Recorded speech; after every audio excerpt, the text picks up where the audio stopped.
Insemmilkom, għat-tieni jum konsekuttiv id-distributuri tal-gas ma qasmux ċilindri.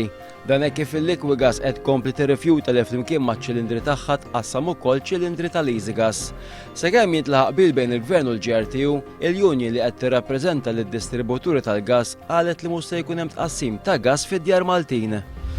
Tintemm iż-żjara tas-Segretarju għall-Istat Amerikan Hillary Clinton li ġiet f'pajjiżna żjara qasira fi triq lejn Libja.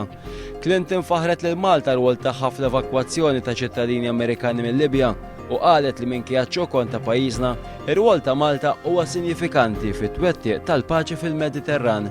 Waqt konferenza konġunta mal-Prim Ministru Malti, Hillary Clinton irringrazzjat lill-Gvern u l-poplu Malti għar-rwol tiegħu fl-evakwazzjoni ta' ċittadini Amerikani mill-Libja.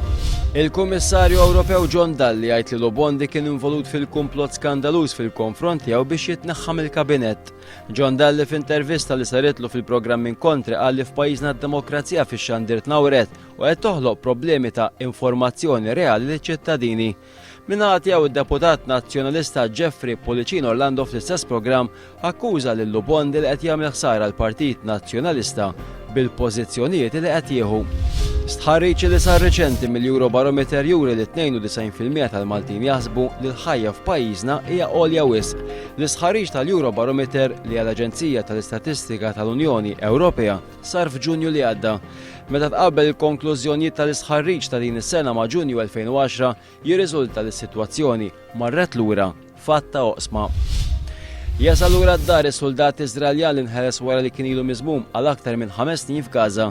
Da wara ftehim reċiproku bejn Iżrael u l-Palestina li raw wkoll il-ħelsien ta' mijiet ta' priġunieri Palestinjani. Fl-ewwel intervista wara l-ħelsien tiegħu is-soldat Gilad Shalit qal li ħass ħafna nuqqas tal-qraba u ħbieb u wara tama li dal-iskambju wassal biex xi darba tirrenja l-paċi bejn iż-żewġ pajjiżi.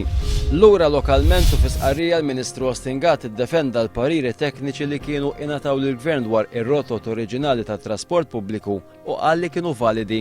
Bekk il-Gvern mhux ser jilqa' l-appell tal-kap tal-Oppożizzjoni Joseph Muscat biex jitlob lura l-400,000 euro f'konsulenzi li kienu ntefqu għar-rotot fit-trasport pubbliku.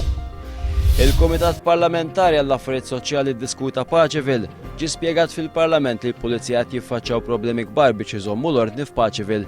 Il-livell eċċessiv ta' alkoħol hija waħda mir-raġunijiet il għala Paċeville jinsab fiex jinsab.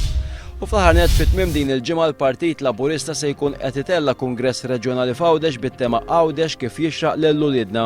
Matul dal-Kungress se jkunu diskussi diversi temi li bħalissu huma ta' tħassib għall poplu Għawġi. Fosthom il-ħolqien tax-xogħol f'Għawdex, tmexxija aħjar għal Għawdex, investiment akbar biss iż-żgħażagħ Għawġin, titjib fil-kwalità tal-ħajja tal-Għawġin, kif ukoll ħarsien aqwa tal-wirt Għawġi. Dak kien kollox għalissa, aktar dettalji fil-bulettin tas-7:09 fuq 1.